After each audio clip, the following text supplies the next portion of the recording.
Hey, let's talk about some of the best monitors out there for Mac users. Welcome everybody to AppleInsider. It is Andrew here, and I have been rounding up some of the absolute best, hands down monitors for Mac users, and I've got 8 of them to walk you through in this video. So let's go ahead, stay tuned. I'm going to tell you which monitor is right for which kind of person and why they are specifically good for Apple users and Macs. Let's go ahead and dive into this. It should come as no surprise that the first display on the list comes directly from Apple, and that is the Studio Display.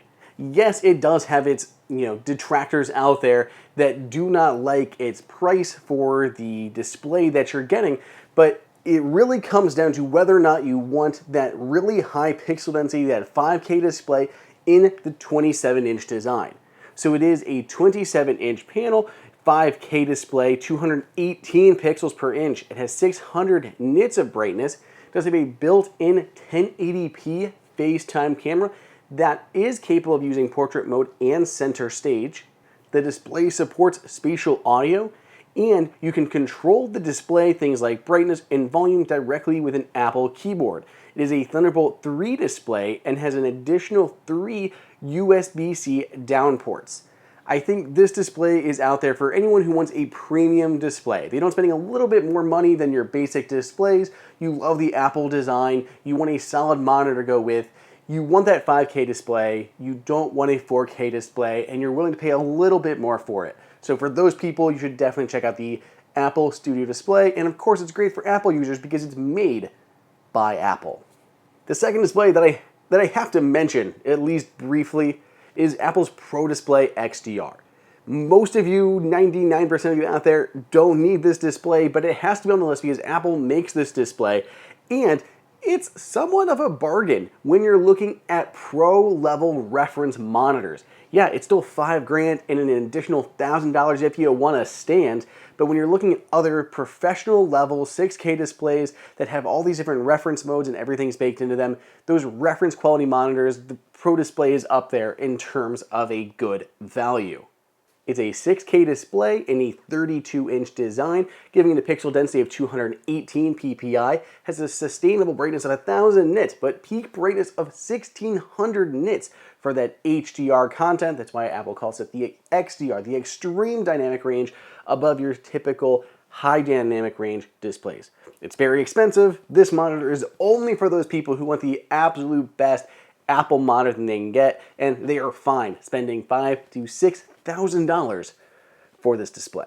The next display is one of my personal favorites. It is a relatively newcomer into the world of displays, and that is the Samsung M8. Now, I will mention the Samsung M7 is a solid display, but the Samsung M8 goes even further because it's still relatively affordable, but has all these extra features of being a smart TV at the same time.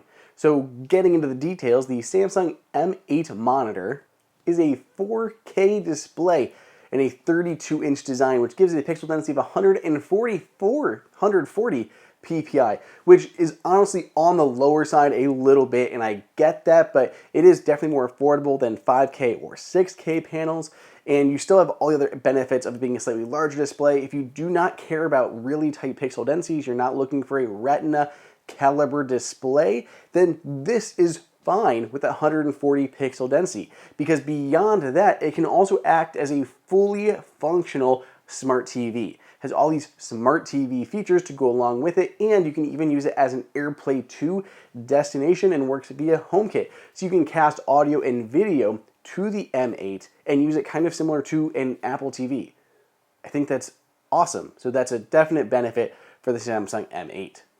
It uses micro HDMI, a cable is included, or USB-C for the input, and there's an additional USB-C downstream to connect other accessories. And it also has a camera in there too. It has a slim fit magnetic camera that just snaps onto the top and has a magnetic privacy shield, so you can flip that around and cover the camera when it's not being used, or you can just pull the whole thing off because it's magnetic, and I think it's brilliant. But yeah, so that's the Samsung M8 monitor. I think this is for anyone who likes that multi-purpose functionality. use it as a monitor with your laptop when you want, or use it as a TV if you want to go that route. You can even then, if you're using a laptop, just turn your monitor into a television to watch stuff while working on your laptop. I love the versatility of the Samsung M8. To specifically call it out, the M8 is great for Apple users because it has AirPlay 2 and HomeKit functionality baked in, and of course it works over USB-C, so perfectly tuned to any of the latest Macs or iPads. Now we're getting into somewhat more niche monitors, but this is also, again, one of my favorites, and I recently reviewed it here on the channel, and that is the LG 5K 2K Curved Display. This thing is a beast of a display, and I absolutely love it. So it technically is a 32-inch display, though it is ultra wide, so it's a super duper wide display, but that curve makes it feel more ergonomic to use. You're not having to kind of, look so much and refocus as you're looking at the edges of the displays. You keep that kind of constant curve or the same distance from your body as you're looking at it. It technically has 140 ppi, which I did not mind while working at it. You sit at a fairly good distance away, so the pixel density was not a problem for me as I was using this. It's a Thunderbolt display and has an additional Thunderbolt downstream to connect an additional monitor or other peripherals, and there are two USB-A ports on the side if you happen to have legacy devices that you still need to connect.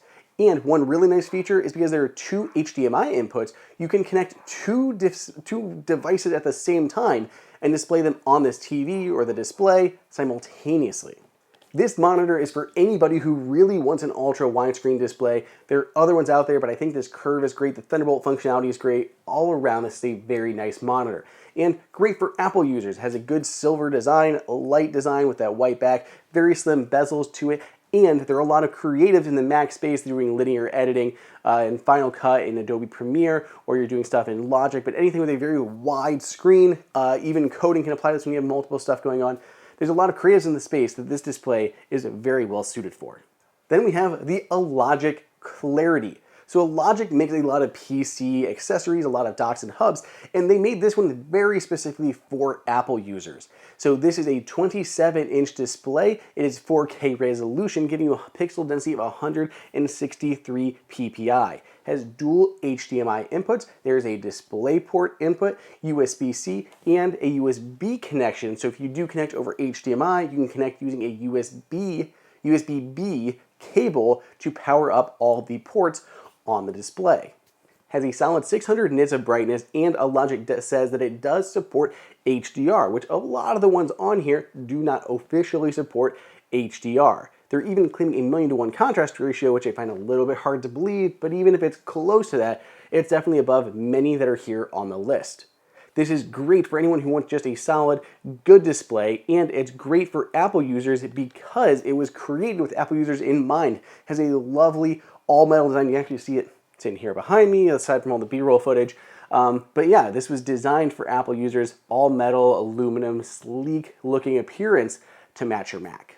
Speaking of 4K displays, we have to mention the LG UltraFine 4K. So this is the one still sold by Apple. Apple stopped selling the 5K variant, but Apple basically co-designed this with LG specifically for Mac users. So it's a 4K display, 186 ppi for a 24-inch monitor, at least rounding up to 24 inches. It is a Thunderbolt display.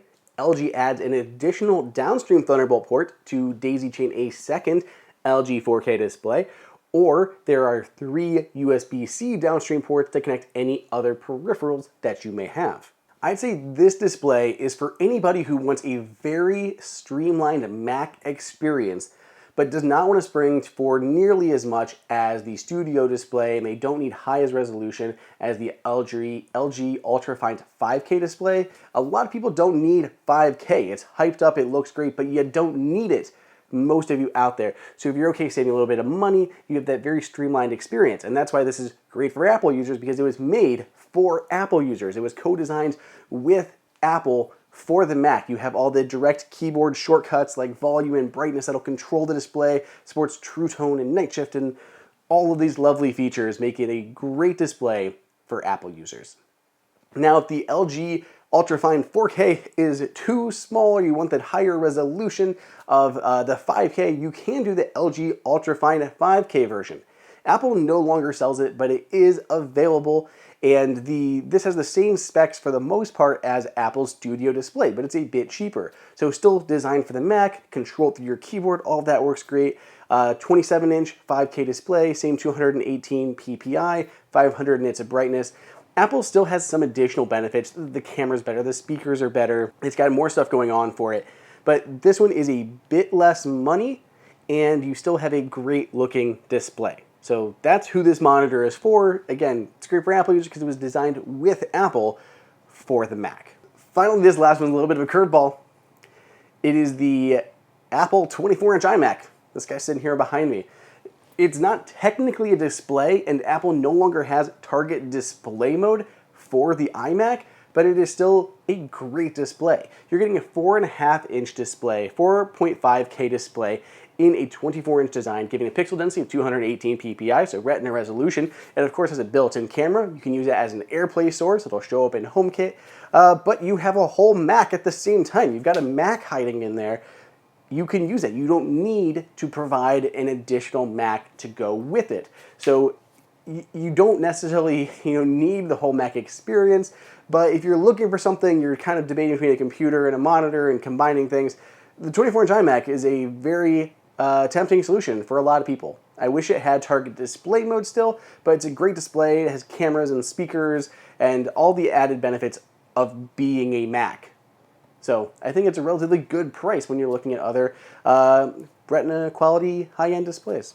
So let me know what you guys think. I have links for all of these displays down below in the description, but this is not all the displays out there. Let me know your favorite display over on Twitter at Andrew_OSU, and stay tuned. I have so many more videos coming your way.